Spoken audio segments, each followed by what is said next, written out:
Wireless industry panel is a presentation of a survey that we do, and then we bring up some of our retailers and dealers to comment on the results of that survey. So this year we did the 7th annual wireless retail survey, and we had 158 respondents. So I'd like to thank everyone who did respond. And just to let you know about the survey, we do it so that we can provide that information back to you at events like this.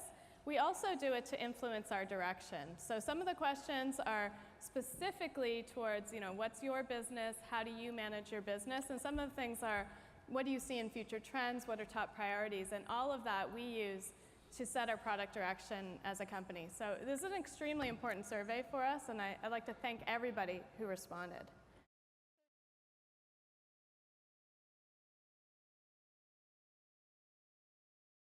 Overall, I think we're over 100% penetration right now in terms of wireless.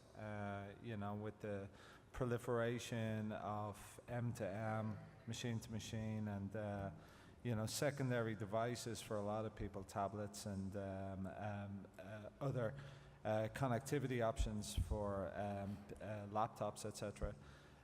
So growth is going to come at the very low end, and folks like Assurance Wireless and others, and for people looking for secondary connections and secondary devices accessing wireless. So overall, that's where growth is coming.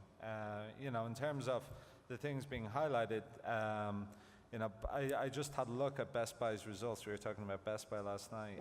They expanded their number of stores by 107%, the number of wireless retailers to about 212 outlets, which is pretty substantial, but there's folks in this room with more outlets than that. And it will be interesting to see how aggressive they can continue to be while same-store sales in their primary locations are trending down in the US. And most of their growth is actually coming from overseas, China in particular. Obviously, T-Mobile, the threat of consolidation is having the desired effect that when you look at what's happening at T-Mobile, in terms of resulting in effective consolidation and more subscribers in the hands of fewer operators. I think in the wireless retail space for dealers, that growth actually will happen. It will be through consolidation, which could be very healthy for both the carrier and for the dealers, because you can utilize many economies of scale and really become a more robust business the larger you become. I think you'll see a couple of things happen. The carriers are going to push for a better experience that the national retailers may not be able to provide. And so they're going to look to doors, physical bricks and mortar doors, to help provide that experience. And so if they have the pressure to invest and reinvest back in the network, that'll leave our channel, the independent dealer channel, as a good viable option for 2012. And the burden is on us to continue to keep the customer satisfaction scores high. And so to answer your question, if you don't have live devices, if you don't have well-groomed personnel, if you don't have infrastructure and computers and so forth, I think those are the things that the carrier is going to look at in terms of servicing that customer, particularly on the experience. Certainly don't think the Sprint dealers could be pessimistic at this point. We've got some really good things the carrier's doing with us and for us, and they really embrace the dealer channel and rely on us, and in turn, we rely on them. And I don't know any Sprint dealers that are pessimistic, so maybe these are surveyed people that I don't know. Well, yeah, that's driven first and foremost by the proliferation of smart devices, including tablets and smartphones predominantly. And we're seeing, there. I'm not so sure if I would be so bullish on growth out. I think growth will continue, but at a slower pace. So I think you can take both of those responses, and they both make sense. I think we will see incremental increases in ARPU. We've seen adoption of smartphones kind of level off through most of this year at about accounting for close to between 50 and 60% of all sales.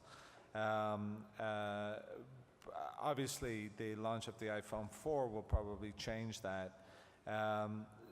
So I do think we will see incremental growth in ARPU.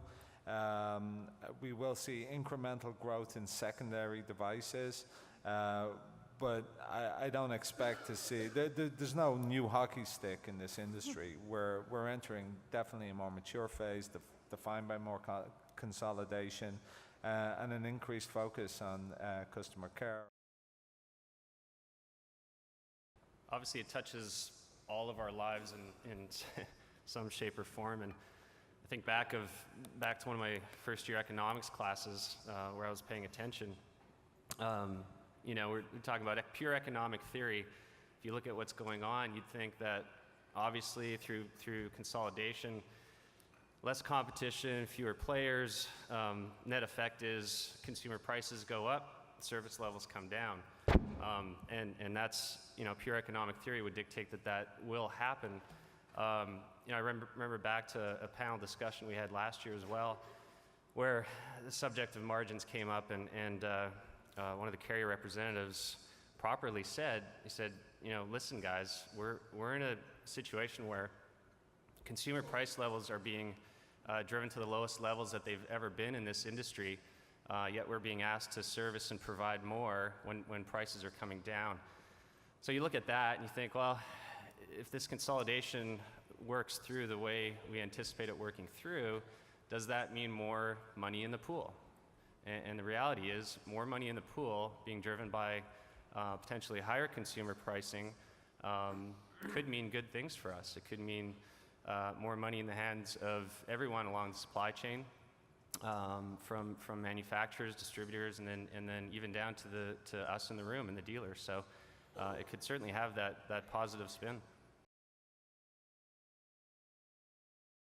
I think voice is becoming commoditized. Unlike most of the comments Seamus had last night, for the first time will agree with him that I'm not seeing that consolidation is going to drive ARPU up.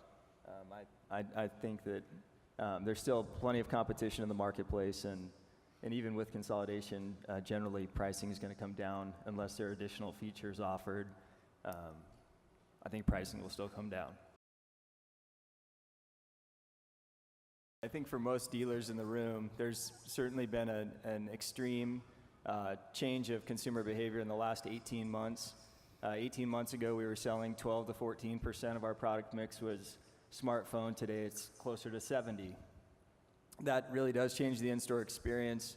And if you graphed the two trends, if you took the feature phone sales that were really high a year ago and they're declining, and conversely graphed the growth of smartphone sales, we think the gap in those two is really an education gap in our retail stores. The knowledge our employees used to have or need to sell a feature phone was much less than what we need now at the point of sale.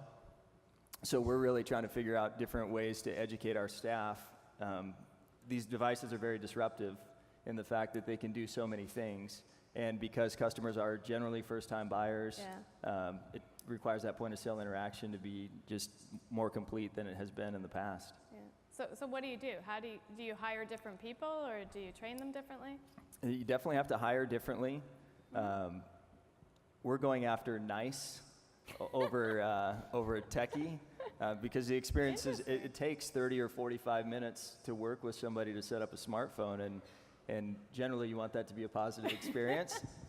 And then lots of innovation around how we train and educate our employees and hold people accountable to making sure that they're educated in the stores. I mean, I think the operating system folks like Android and iOS, which Apple and even BlackBerry, And don't count out Windows, because I think once Nokia gets its mojo going, I think Windows is going to come back pretty strong with Microsoft backing it. I think the more time they spend on promoting and advertising these 4 or 5 operating systems, the better off our store execution will be, because folks will come in with a preconceived notion of what they may want or like, because they've seen it on a commercial or on TV or something. So I think they will always help us advance the sale process.